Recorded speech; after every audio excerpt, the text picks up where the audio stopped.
ShopDog says welcome back to another Courier video here on ShopDog-Garage. Not sure exactly what I want to tackle tonight. I think I'm marginally better, so it's time to get reacquainted with what on earth I was up to and start working the wiring for all of this out and how I want to tie it in the harness and everything. I don't know how far I'll get tonight, but I think that's the plan. Let's keep going with that. Okay, before I put this together, I made myself a quick note, CBGW. I now have the thermal paste on.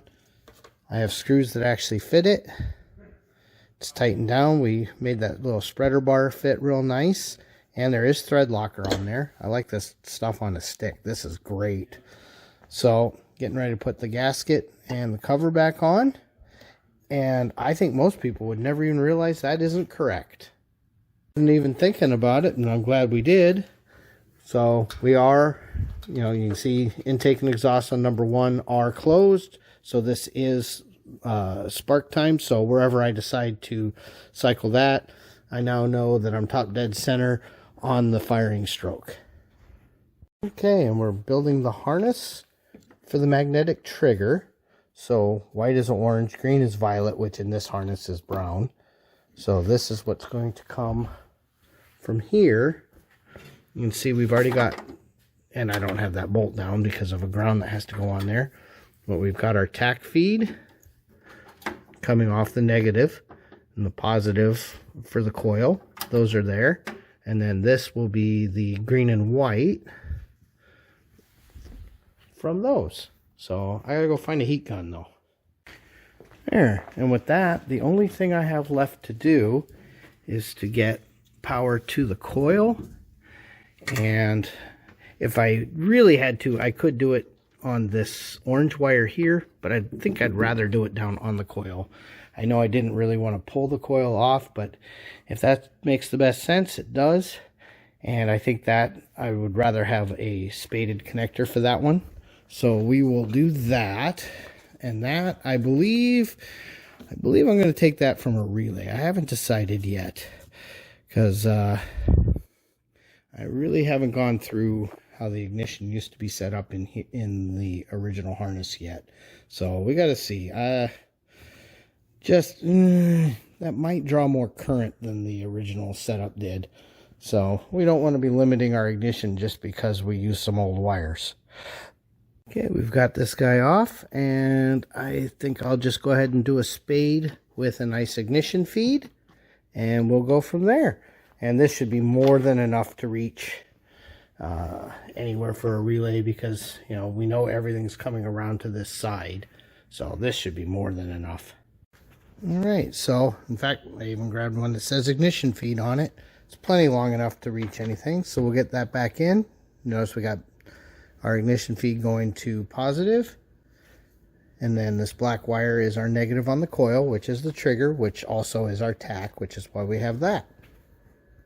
Well, ShopDog's been pretty busy, but at this point, this Duraspark distributor now runs an HEI module hidden in what used to be the voltage regulator. So we're still using this E-core coil because the HEI will work with it just fine. We have our ignition feed.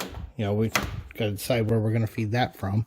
And we do have a coil wire, which will eventually get a connector and go on here. And this coil goes to the tack on the Dakota gauges. This is probably similar to how this will wind up. There's more wires that are going to wind up here. So until then, I don't know how I want to captive everything.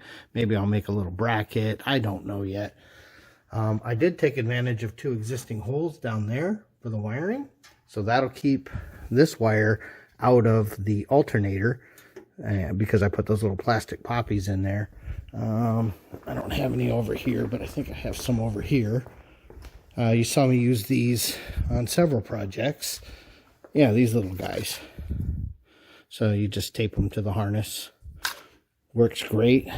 Keeps them tidy, out of the way. I know, it's a mess. It's always a mess. It will always be a mess. It's just how that goes. So there. I feel like I've actually gotten a little something done. been under the weather a lot lately, so it's kind of nice to actually get caught up a little bit. Okay, I think we're getting close to wrapping it for the night. Wife's on her way home, and dug out, this will be the new fuel filter instead of this one that obviously comes apart really easy. So, you know, I'd rather have this longer one. So we'll get all this trimmed down to match.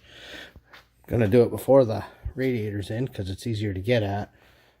I'm pretty happy with how that came out. Like I said, and that sticker won't be there. That was just notes.